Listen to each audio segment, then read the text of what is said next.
और आज भरतपुर की जनता ने उनसे मिलकर कई परिवारों से व्यक्तिगत भी मिला हूँ, लोगों से भी व्यक्तिगत मिला हूँ, महिलाओं से मिला हूँ, पुरुषों से, बच्चियों से, स्कूल के विद्यार्थियों से। सबने कांग्रेस के 5 साल के कुशासन के प्रति अपनी संवेदना व्यक्त की है और इस सरकार को उखाड़ना फेंकने का एक संकल्प लिया है।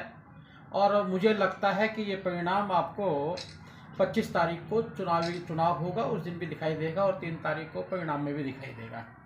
भरतपुर के अंदर हमने 7 रोड शो किए हैं, 14 सभाएँ की हैं और अनेक रोड शो में, सभाओं में जिस प्रकार से संख्या लगातार बढ़ रही है, जनता का जो स्नेह और प्यार भारतीय जनता पार्टी के प्रति दिखाई देता है, मैं दावे से कह सकता हूं कि मोदी जी के प्रति जो आस्था व्यक्त की है यहाँ की जनता ने, वो परिणामों के रूप में भी दिखाई देगी। आज जो बातें उन सब लोगों से मिलकर मालूम हुई, आज भरतपुर की जनता, पूरे राजस्थान की जनता ने कहीं ना कहीं महसूस किया है कि अपराधियों के लिए ये भूमि उपयुक्त है। जो जंगल राज चल रहा है, सभी को अपराध करने में आसानी होती है और सबसे बड़ा अपराध जो होता है, जो हिंसा की सबसे बड़ी श्रेणी में आता है, वो 5 वर्ष की महिला की बच्चियों के साथ में बलात्कार, दिव्यांगों के साथ में बलात्कार, दलितों के साथ, आदिवासियों के साथ बलात्कार, महिलाओं को लूटने के मामले में पैर काट दिए जाते हैं उनके कड़े तक लूटने के लिए। इस प्रकार का अत्याचार जो यहाँ पर दिखाई देता है, राजस्थान आज टॉप पर है अत्याचारों की श्रेणी के अंदर। उनके लिए आरक्षण नहीं है। आज देश के अनेकों मंत्रालय देकर उनको आगे मजबूत करने का काम कर रहे हैं और यहाँ राजस्थान की भूमि पर देवियों को, बेटियों को, महिलाओं को जिस प्रकार से उत्पीड़न हो रहा है, बहुत दर्दनाक है, निंदनीय है। साथ साथ साइबर क्राइम का जो टॉप मोस्ट विश्व के अंदर क्षेत्र बन चुका है। लोग किस प्रकार से साइबर क्राइम करते हैं, यहाँ से उगाही करते हैं, पैसा उगाते हैं और उससे सब साफ दिखाई देता है कि कहीं ना कहीं सरकार का कहीं तालमेल है भ्रष्टाचारियों से और लॉ एंड ऑर्डर नाम की कोई यहाँ पे चीज़ दिखाई नहीं देती। तुष्टीकरण के मामले में भी आप देखेंगे माइनॉरिटी का किस प्रकार से तुष्टीकरण किया जाता है। 300 वर्ष पुराने मंदिरों को तोड़ा जाता है, हिंदुओं को, उनको खुश करने के लिए हिंदुओं को त्यौहार बनाने से रोका जाता है, उनको यात्राओं से रोका जाता है। कन्हैया लाल जैसा कांड, धड़ से सर अलग कर दिया जाएगा, ऐसे कहकर अपराध करना, बताकर अपराध करना, हिंदुओं को धमकाने का काम करना, ऐसा जिस पर समय आज हमारी सरकार या भारतीय जनता पार्टी सरकार है किस प्रकार से शासन कर दे रही है। हमारे आज उत्तर प्रदेश में हम शासन दे रहे हैं, कोई भी महिला के साथ अपराध नहीं हो सकता। साफ साफ कहा गया कि चौराहे पे एक महिला के साथ अपराध किया जाएगा, छेड़ा जाएगा, अगले चौराहे पे उसको यमराज मिलेगा। इस प्रकार का हम शासन करने वाले लोग, क्योंकि चरम सीमा पार की है उसने। और जहाँ तक कि जब उनको शासन करने का मौका मिला तो उन्होंने संसाधनों में पहला माइनॉरिटी का ऐसा कहकर कहीं ना कहीं दलितों पे, पिछड़ों पे, गरीबों पे अत्याचार करने का काम किया। लेकिन एक तरफ देश के प्रधानमंत्री हैं, सबका साथ सबका विकास की बात करते हैं, विकास की बात ही नहीं करते। हमने 12 करोड़ लोगों को हमने गैस देने का काम किया है, 13 करोड़ घरों के अंदर नल में जल देने का काम कर रहे हैं, हम शौचालय देने का काम कर रहे हैं, हमने 4 करोड़ लोगों को मकान दिया है। हमने कहीं भी उसमें ये नहीं देखा कौन है, एक कोने शुरू किया, दूसरे कोने पे ख़त्म करने का काम किया। हमने हिंदू, मुस्लिम, सिख, ईसाई ऐसी कोई भी हमने वहाँ पर बात नहीं की जिससे देश टूटता हो।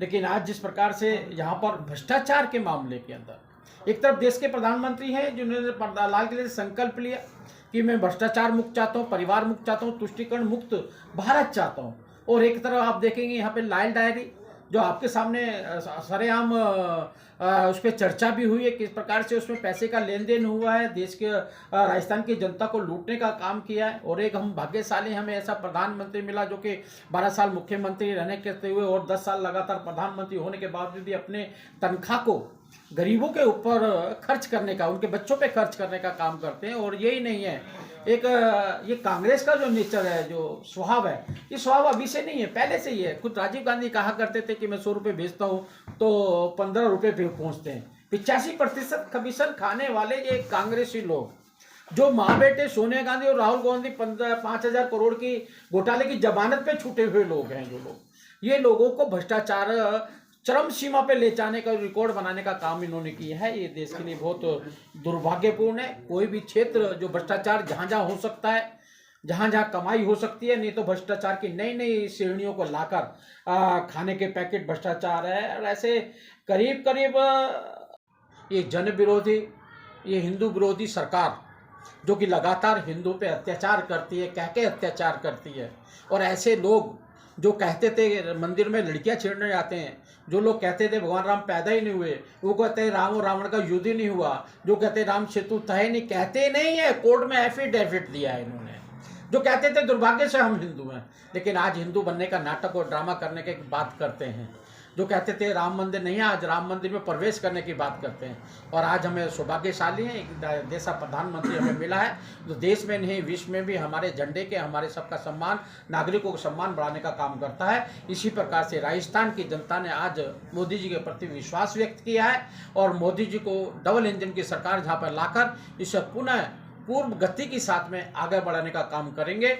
और मुझे लगता है कि हम पूरे भारी बहुमत से राजस्थान में, हम कभी भी कांग्रेस को वोट नहीं देंगे, क्योंकि आज तक कभी कांग्रेस ने दलितों के लिए कुछ नहीं किया। एक तरफ देश के प्रधानमंत्री जो लाल किले से बोलते हैं कि मैं दलितों को नौकरी मांगने वाला नहीं, नौकरी देने वाला बनाना चाहता हूँ। 1,25,000 ब्रांचों को उन्होंने डायरेक्ट वहां से कहा था कि सभी बैंक के दलितों को नौकरी देने वाला। और डॉक्टर अम्बेडकर जी ने भी कहा था कि हम सरकार से आरक्षण तो चाहते हैं, लेकिन आरक्षण के साथ में ऐसी नीतियां चाहते हैं कि जो अर्थव्यवस्था में आर्थिक स्थिति से मजबूत करने का काम करें। इस कारण से डॉक्टर अम्बेडकर का अपमान करने का काम किया।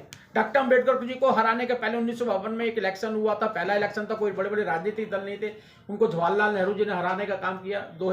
1953 में बाई इलेक्शन में हराने का काम किया, भारत रत्न ने दिया गया। और सबसे बड़ी दुर्भाग्य की बात है, आज दलित इनसे बिछड़ा हुआ क्यों है, एसटी क्यों इनसे नाराज होने का कारण है कि डॉक्टर अम्बेडकर की आज आपको इंदिरा गांधी की समाधि मिलती है, लाल बहादुर शास्त्री की समाधि मिलती है, आपको गांधी जी की समाधि मिलती है। दलितों के लोग पूछते हैं कि दलितों के डॉक्टर अम्बेडकर की समाधि कहाँ पर है, कहीं पर भी समाधि नहीं है।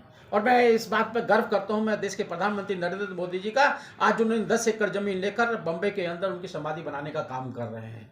आज ये बड़े बड़े संग्रहालय बनाते हैं। आज मैंने इंदिरा गांधी का संग्रहालय देखने जाता हूँ, जिसमें गोली लगी थी वो साड़ी दिखाई देती है, राजीव गांधी के वो कपड़े जो बम पे फटे थे वो दिखाई देते हैं, गांधी जी का चश्मा दिखाई देता है, क्या डॉक्टर अम्बेडकर का नहीं दिखाई देता? आज डॉक्टर अम्बेडकर की सारी जीवन की जो चीज़ें हैं, जो इस्तेमाल किया करते, 400 सामान जो इस्तेमाल किया करते थे, आज दीमक खा गई है, सड़ गए हैं। लेकिन हमारी सरकार ने 13 एकड़ के अंदर उस पर संग्रहालय बनाने कर उसको समाहित करने का काम किया है। ऐसे अनेकों अनेक चीज़ें हैं जो इन्होंने दलितों के नाम पर, अनुसूचित जनजाति के नाम पर, कई माइनॉरिटी के नाम पर, जो आज माइनॉरिटी के साथ में अत्याचार करने का ये काम एक तरफ से कर रहे हैं। खाली दिखावा और नाटक करते हैं। देश के प्रधानमंत्री नरेंद्र मोदी सबको जोड़ने का काम करते हैं। एक तरफ इनका रूप देखा जाए, एक तरफ हमारा रूप देखा जाए, दो में जमीन आसमान का फर्क है। एक घोटाला जो हुआ है वो बड़ा दुर्भाग्यपूर्ण है। युवाओं के लिए जो भविष्य बनना होता है, नौकरियां निकलनी होती है, रोजगार मिलना होता है, आज रिकॉर्ड तोड़ है। 19 बाहर पेपर लीक का, मैं उत्तराखंड का प्रभारी हूँ, मैंने उत्तराखंड के अंदर एक घटना घटी, उसका ऐसा कानून बनाया, वहाँ के युवा अपने को बहुत अच्छा भाग्यशाली महसूस करते हैं। 4 साल सरकार है, 5 साल सरकार के अंदर आज युवाओं को जो लाखों नौकरियाँ मिल सकती थी, वो नौकरियों को इन्होंने नहीं करने दिया। युवाओं के साथ अत्याचार, भ्रष्टाचार चरम सीमा पर। गवर्नमेंट की ऑफिस के अंदर, अलमारी के अंदर 2,31,00,000 रुपए नकद मिलना, 1 किलो सोना मिलना, कौन जवाबदेही देगा उसकी, किसका था वो? हमारा मानना है हर संसाधन पे, देश की हर पूंजी पर जो भी धन है, जो भी गरीबों का हक होना चाहिए, सभी का बराबर का हक होता है। लेकिन यहाँ पर लिखता है कि सरकार एक लूटने का काम कर रही है। और ये नहीं, आज तो एक नया फैशन चला दी है, नई नई गारंटियाँ देते रहे। आप किसी प्रकार की भी गारंटी दे दो, जीत जाएंगे तो करना कोई हमारे लिए कोई ज़रूरी नहीं है। मैं मध्य प्रदेश के चुनाव में बड़ी बड़ी गारंटी दी थी। आज हिमाचल में मैं था, हिमाचल में बड़ी बड़ी आज हिमाचल सरकार कह रही है हमारे पैसे नहीं है। कर्नाटक सरकार में गारंटी दे के आए थे, वो भी कहते हैं हम पे पैसे नहीं है, कुछ भी करने के लिए नहीं है। तो आज इस प्रकार की झूठ का फैलाकर गारंटी देने वाला जो काम कर रही है, ये बहुत दुर्भाग्यपूर्ण है। किसानों के साथ में इन्होंने अत्याचार करने का काम कर रहे हैं लगातार। जहाँ बाजरा 1942 1942 रुपये में मिल रहा है, खरीद रहे हैं, और हमारी सरकारें 2350 में खरीद रही हैं। आज पेट्रोल की भी आप कीमत देखेंगे, आज पेट्रोल हमारी सरकारों के अंदर 96-97 रुपये लीटर मिल रहा है और यहाँ पे 107-800 रुपये से कम का नहीं है यहाँ पर।